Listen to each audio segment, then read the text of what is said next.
Call is now being recorded. Welcome, everybody, back to Zesty's Best Bets. We are here recording on a Thursday ahead of the college football playoff, the first 12-team college football playoff in history. And it still might be a shitty way to name a champion, but we get to play the games anyway. So we're going to hop right in. Welcome back to the co-hosts. We got Big Zest. We got Big Steve. And we're all ready to rock and roll. First up, we have Notre Dame and Indiana with a home game for Notre Dame in the first round. Notre Dame currently at a 7-point favorite per TMZ ESPN bet. Big Zest, are we going to find an edge here for the Irish? Or will the Hoosiers run wild? Yeah, this is the first game, so it's going to be a fun game. Hopefully, it plays out as such. Indiana is such a fun team to watch and actually dive in, and Notre Dame is getting just Vegas love. Um,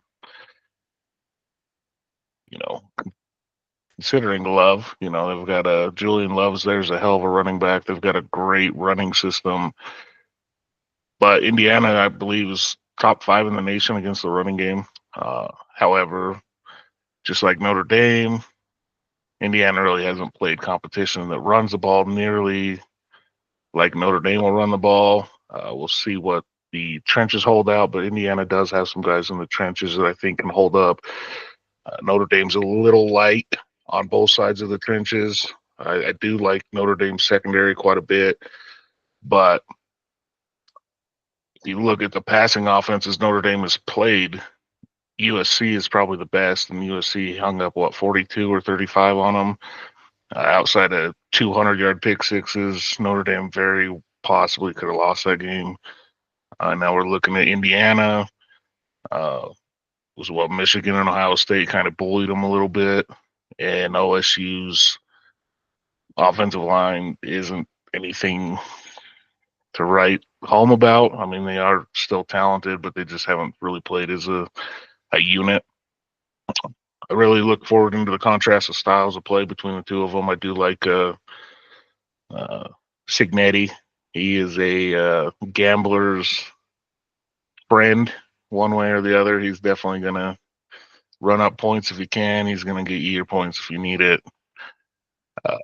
7 honestly feels just about right on both sides, just with the contrast of styles of play.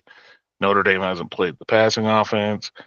Indiana really hasn't played against a rushing attack like that, so you can't really you can take the metrics you want, but they don't really translate quite as much. I'd like to see what Rorick is able to do against this good secondary, but Indiana does have probably the most elite passing game Notre Dame has seen. I mean, Notre Dame has good wins against A&M. That was a backup quarterback.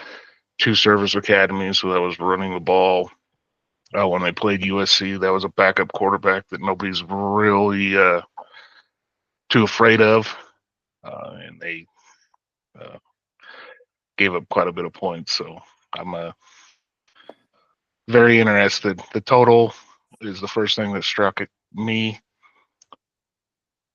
I think it's got the potential to go over, but this is also the first game, so there might be some nerves, and I might play a little closer to the script here. But yeah, looking forward to it. How do you guys feel about this? The simple fact that the nature of the 2 squads being from Indiana, the guys they have in their camp, there's not a fucking player at the Indiana, University of Indiana, that was recruited by Notre Dame or probably even got a fucking sniff.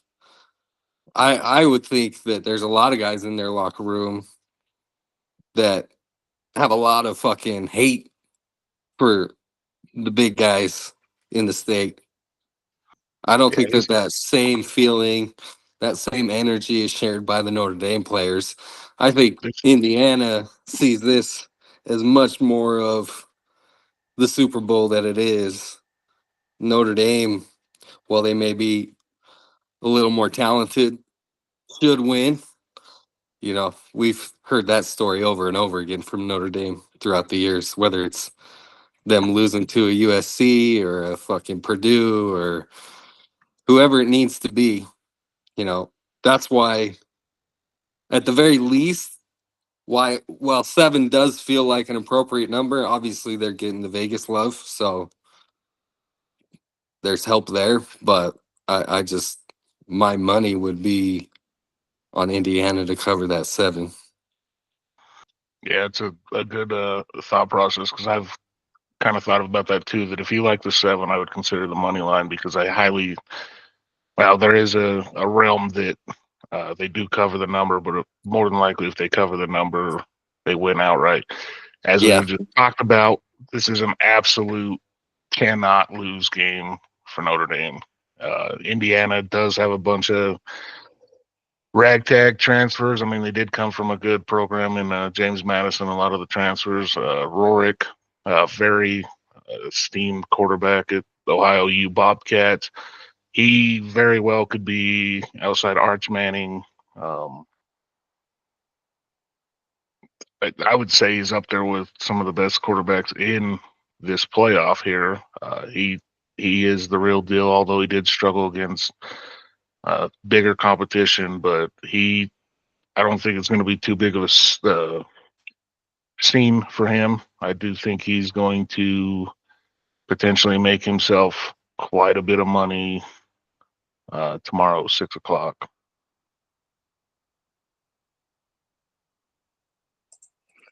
Well, as the resident Notre Dame fan on the show, I feel like I have to bring some sanity back to this discussion.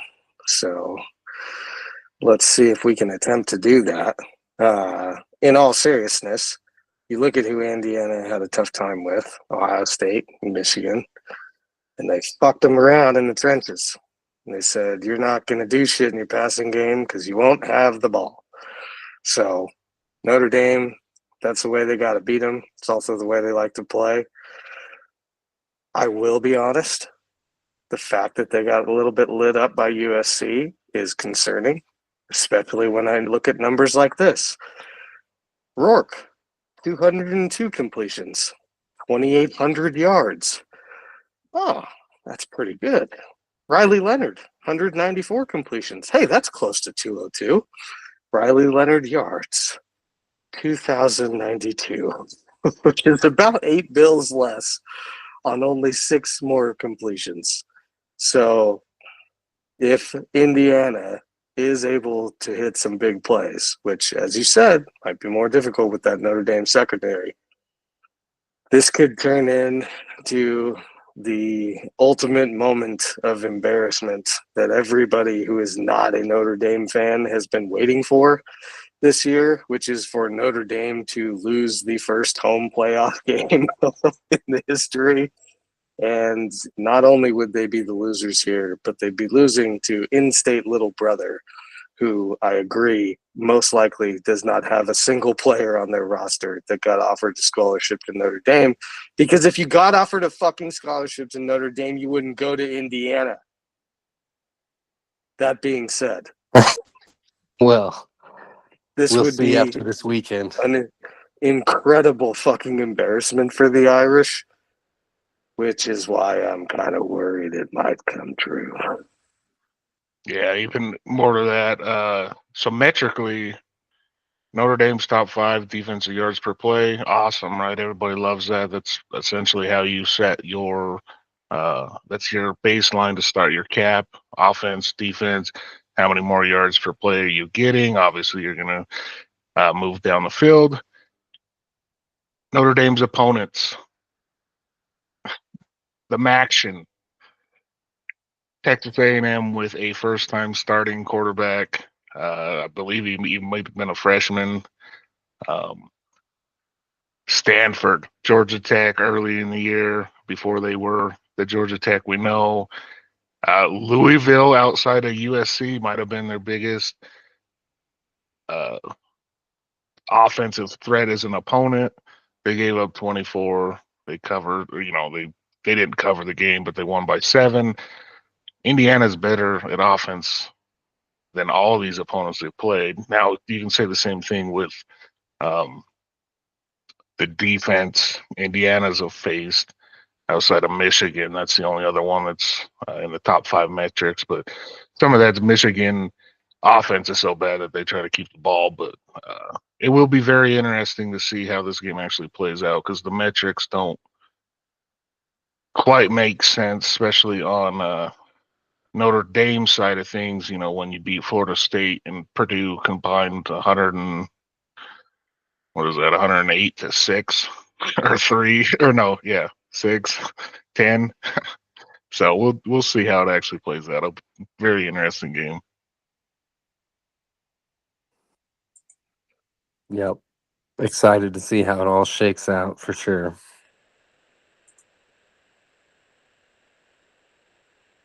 All right. Next up, the sheet. We are traveling to small town in Pennsylvania for Penn State versus Southern Methodist University.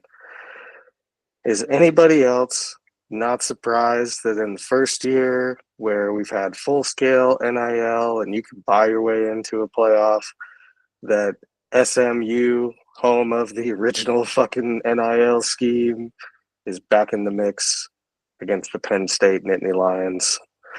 Penn State currently laying 8.5 points. What do we think?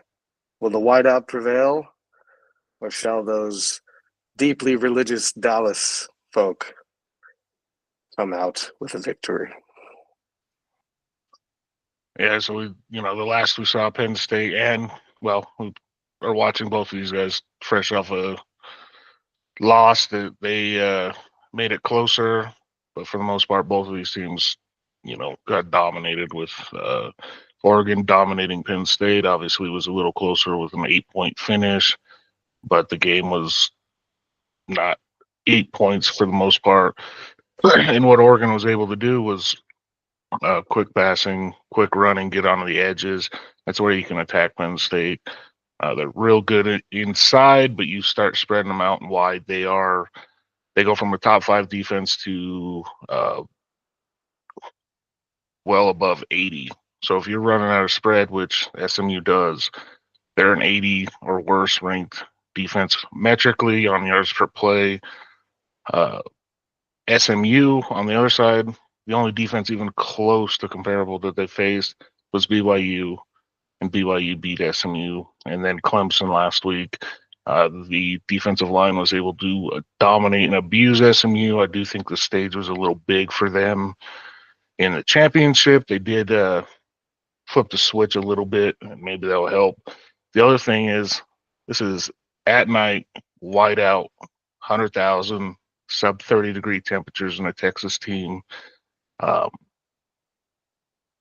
We got the James Franklin issue, but I would not consider this being a juggernaut, and it's not Ohio State or Michigan, and he's done pretty well against those teams. It's very possible he gets outcoached, but I think Penn State's decided to play in this game. Unfortunately, I do like a lot of SMU. There's just tough environment. Lashley came out and said, they got to play in it too. And it's, yeah, but you're practicing 70-degree weather. They're practicing in probably indoors, but at least they have some experience. They feel it walking to practice at least. No, I was going to ask that. How do you guys feel like the weather affects this thing? And well, I think it's not a huge difference maker. I think it's much more a difference maker for the Texas team than the team who's playing at home in a whiteout. I do think it's a big deal to be in that environment. It's one of the biggest deals in college fucking sports, in anything, in pro sports. It's just that's going to be a tough game to win. And sorry, SMU, you had a great year. You're a great team, and you'd win a lot of games on a lot of nights. But I don't see it happening. Yeah, you hit it right on the head. I mean, nobody's running. Maybe they are.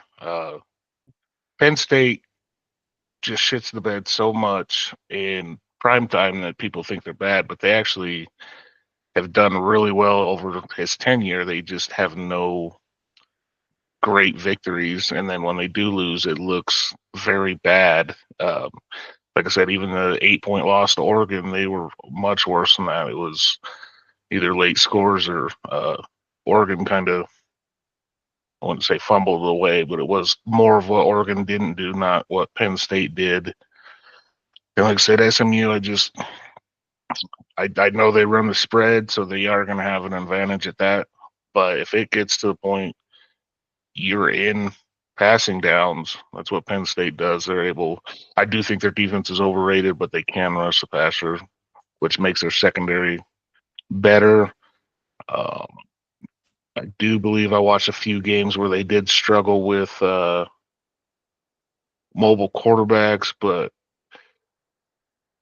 eight's an ugly number, but it's ugly for a reason. They want you to think one way or the other. They want to get multiple action on both sides, but I would not be shocked if this was a relatively ugly game, similar to Clemson, without them coming back from 17. I would love to fade both of these teams, however, they play each other. So I guess Penn State's the lesser of evil. On a day where you can't fade both, what's the spread again? 8.5 currently.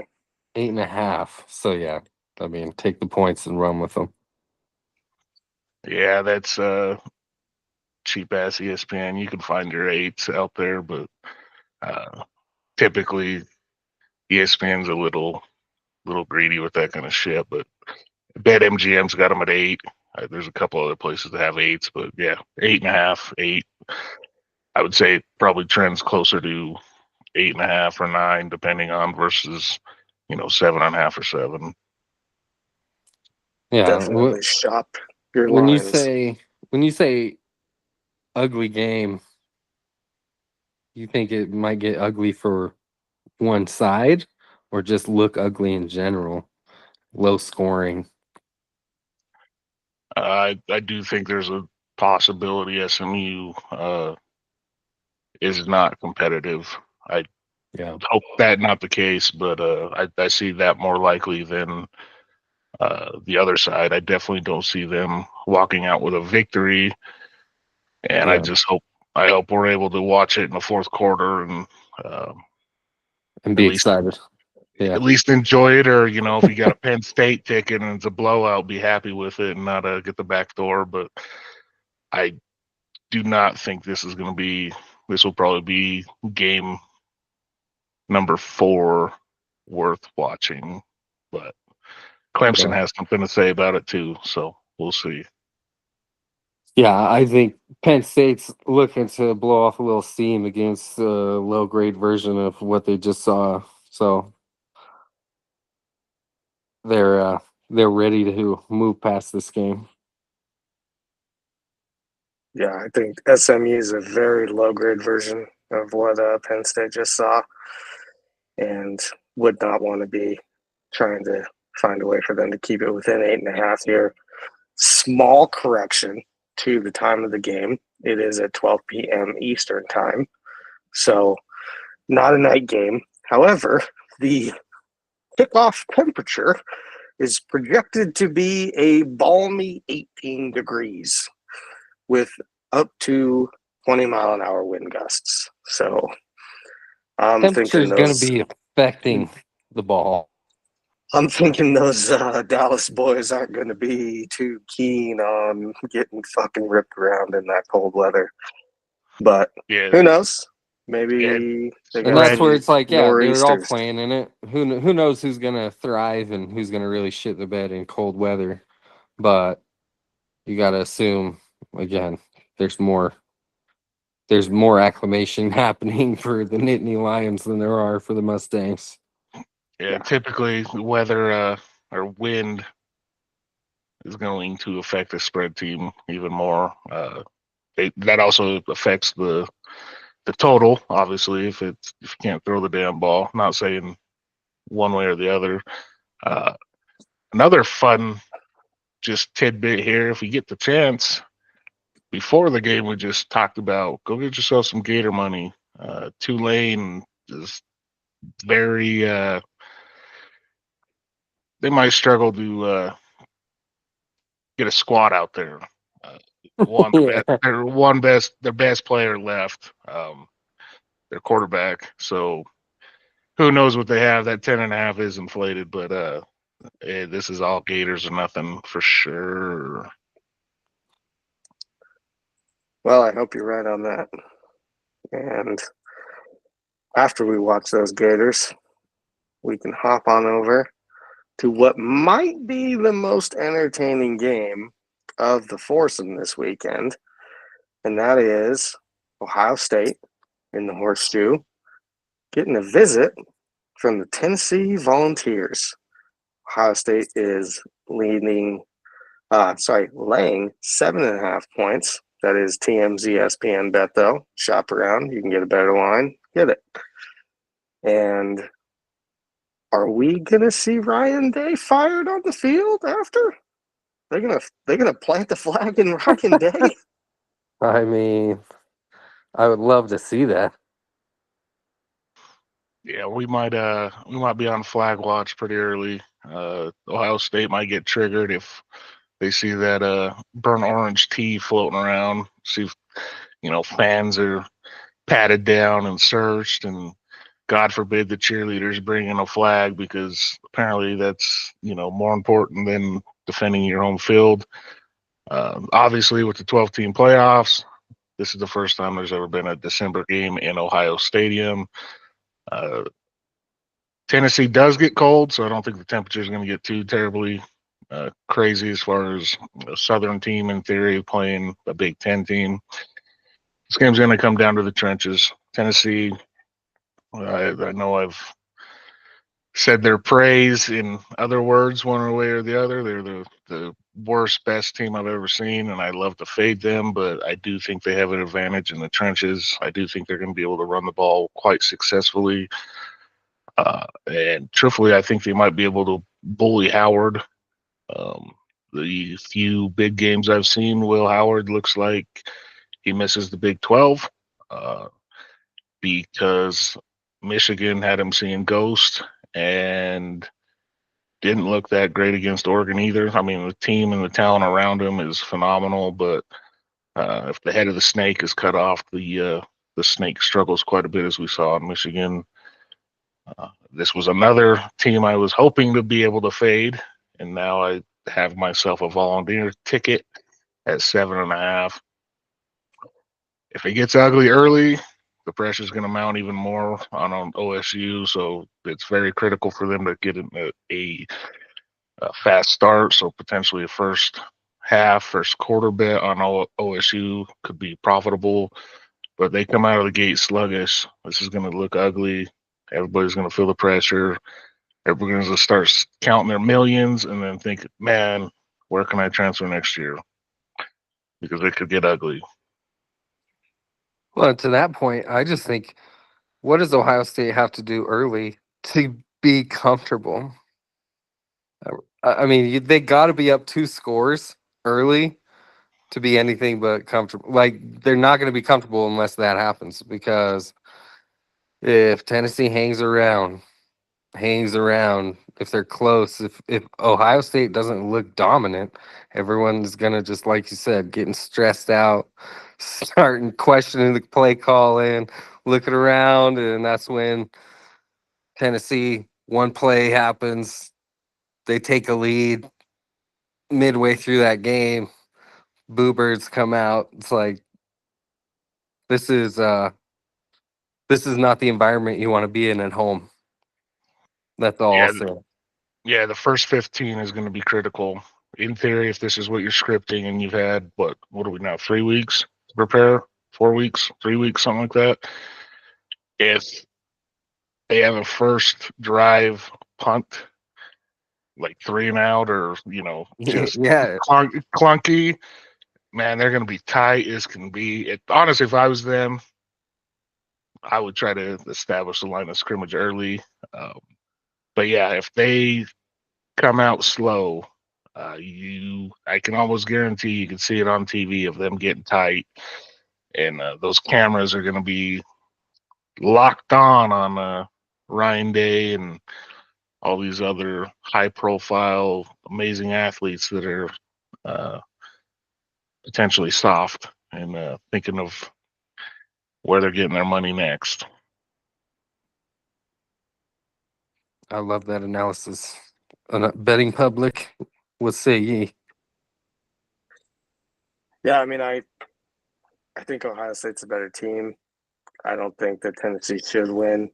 That being said, if Ohio State doesn't come out and it's all day Travion Henderson and Quinshon Judkins in the first quarter, setting the fucking tone that you will just dominate the run game and get Will Howard some easy play action passes to get them some big plays in the secondary,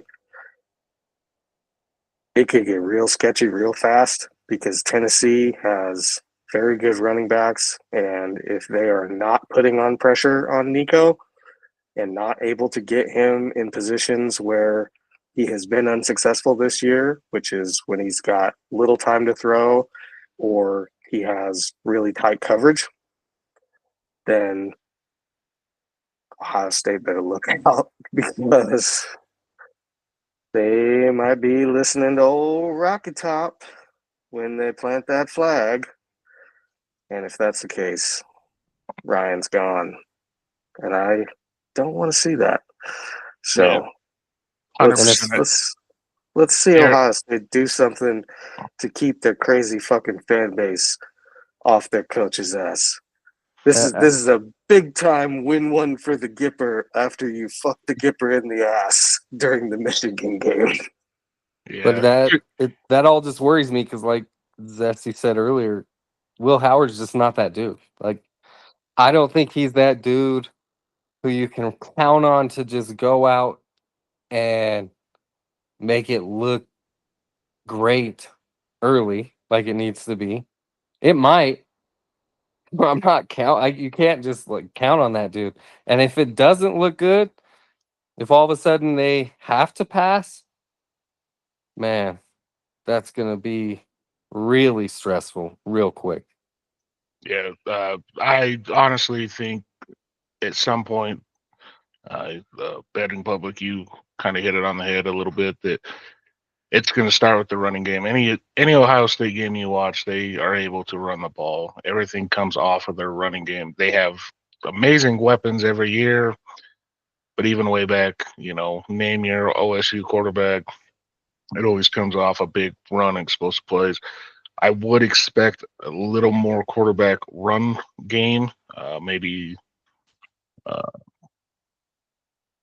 trying to think of his name. Who was the quarterback before? Uh, we had Cardell Jones. We had anyway, a little bit more old school, not quite Before Cardell, like Troy Smith and no, not Troy Smith. I could see Ryan Day adding a little more Urban Meyer to his offense with Will Howard, get him on the edge, use him as an extra guy in the box to help this run game out, and then hit him over the top. Uh, the other thing is Tennessee isn't going to be afraid to go to the horseshoe. They go fucking to Georgia, Bama, LSU. The environment's just another Saturday in the SEC. So that typically is an advantage for Columbus, but just like Michigan can go in there. They don't give a damn. They're not going to, they might even thrive on it. it's a small stadium for them. Yeah, this is exactly right. Going to LSU in Death Valley at night with 100,000 ain't shit. So, whoever's able to run the ball, because I don't trust either one of these quarterbacks. I do think Nico has a higher ceiling, but he also has looked very lost as well at times. this is a line of scrimmage game, both sides, and Tennessee's got the better line of scrimmage defensively, at least. Offensively, both have awesome backs, so we'll see. We'll see who's ever to do what, and that's why I've got the Vols 7.5. This is more of I prove it to me, Ohio State, because you haven't really looked the lead against some of the other competition. They didn't look great against Penn State. Obviously, we know the Michigan, and then Oregon. They didn't play well, and they had a chance to cover, but Oregon didn't play particularly well either. So I'll be curious. I do think Ohio State is probably the most talented team in the field, but I don't think they're necessarily the best team.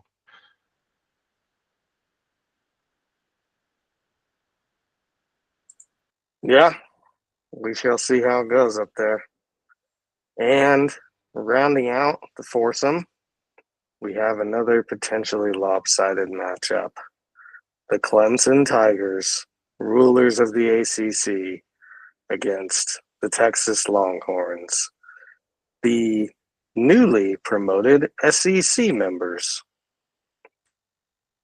Will old Sark Dog be able to pull it out here? Or is Dabo gonna pray hard enough to find a victory? Let's all say Yeah. it. Let's all say it together. Ready? 1, 2, 3. Fuck Dabo. Fuck Dabo. I've got this as a name your score game for Texas. I've got a over 31.5 team total bet on Texas. I do have concerns with Quinn Ewers. Clemson is just not that great. Even their defensive line that made SMU look bad on national TV, they're still a tier below one Texas offensive line that probably going to have the number one tackle drafted. The line in general is awesome. Now, if they start handing the ball off to Windsor like they were a couple of weeks ago, just forget Ewers exist. Just dominate, play defense, let him have easy throws. Ewers is not that guy. He's closer to ew than something special. Plus,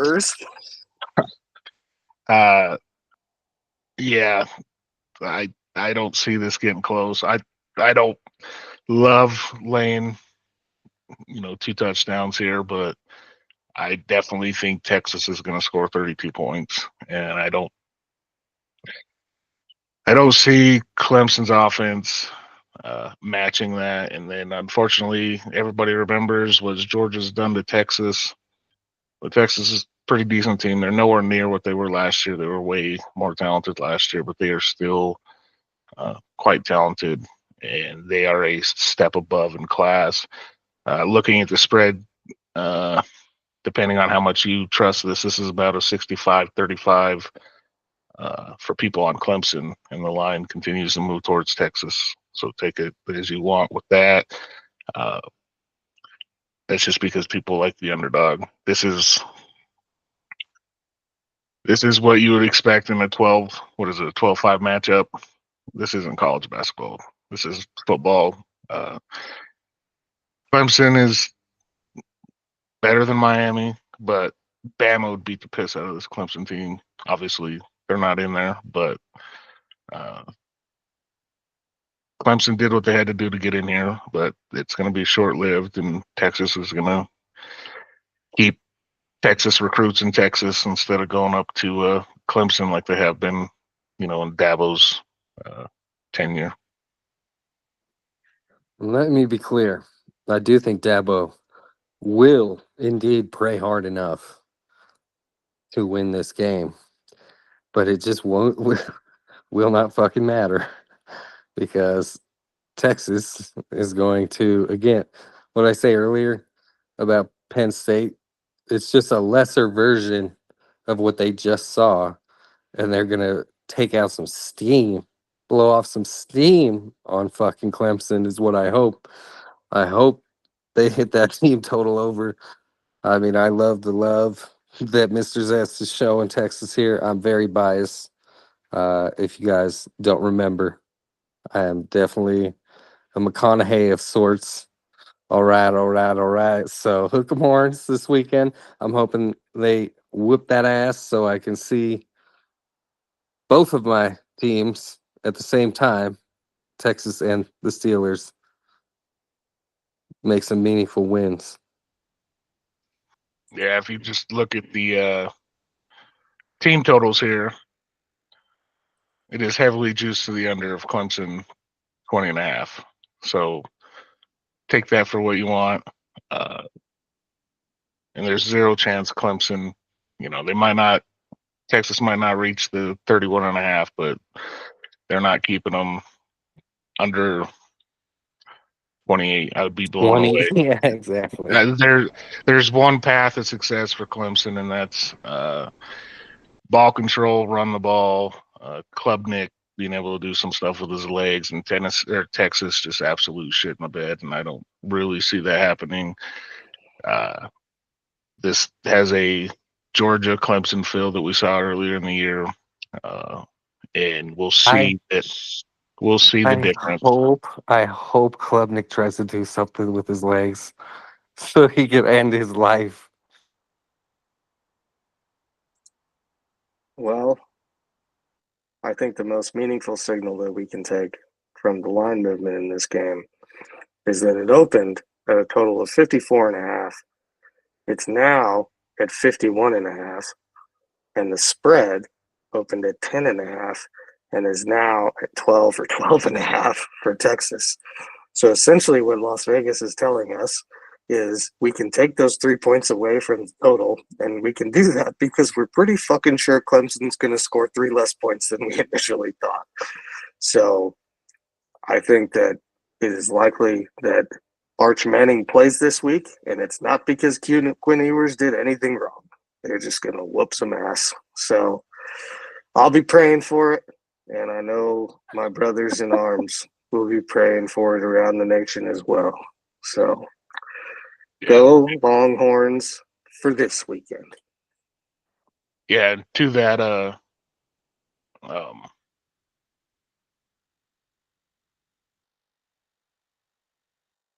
one second. Got a ghost. Well, behind me. while he's handling that business,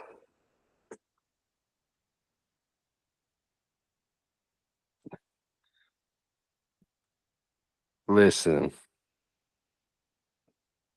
there is no other place you'd rather be. Yeah, so back to that. Sorry for that delay. The majority of this game is how can you fade Clemson? I'm looking first quarter. It's -3.5. There's a very good chance this is bare minimum 7-0. I do not see Clemson having a whole hell of a lot of success because it's just not in their DNA offensively. But back to the Arch Manning thing, I think he plays and it's by design also. Clemson cannot defend a mobile quarterback to save their lives. We saw what bottle glasses does. I know he's got corrective surgery and glasses, but Carolina's quarterback dominated Clemson, and Texas is a step above South Carolina also. And they have very similar. South Carolina might have a better defensive line, but Clemson is a brand this week, and I'm not quite sure even they are a brand anymore. I mean, I know it was only a couple years ago, but they're trending in the wrong direction. And a casual might see, oh, Clemson's getting 12.5, but that might be a little short. I'm gonna try to find a little better bets, but I feel actually pretty comfortable with the 12.5 too. I do think this is going to be a quite boring game unless you are, burnt orange and just loving that beat down. But I could see this game very easily being 41-10. Just to keep it around the totals there. I certainly plan on being tuned into the Steelers game more. Seems they're playing the best, maybe the best team in the division, the Ravens. Yeah. Just a preview on that. Don't want to fade Tomlin as a dog, but I think that's the wrong side this week. So You think the Steelers are the wrong side? I do. Even though history does not say that to be the case, but I do think that's the wrong side. Mostly because the way they laid it out. Because if you look at the history, it's like 17-19 every game. So of course your 6 points, 6.5 is great. And Tomlin as a road dog is phenomenal. And he is undefeated, I think, against the spread against Lamar. But I think it stops Saturday. Yeah, we'll talk about it later.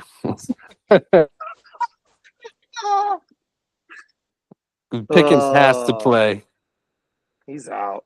He's a puss, just like every other fucking Steeler wide receiver. He doesn't. Yeah, speaking of which, I mean, since we're in that segue, Maybe he'll go whip his dick out at a pool. yeah, Tomlin's greatest feat isn't never having a losing record. It's dealing with receivers that have CTE and are batshit crazy the moment they leave.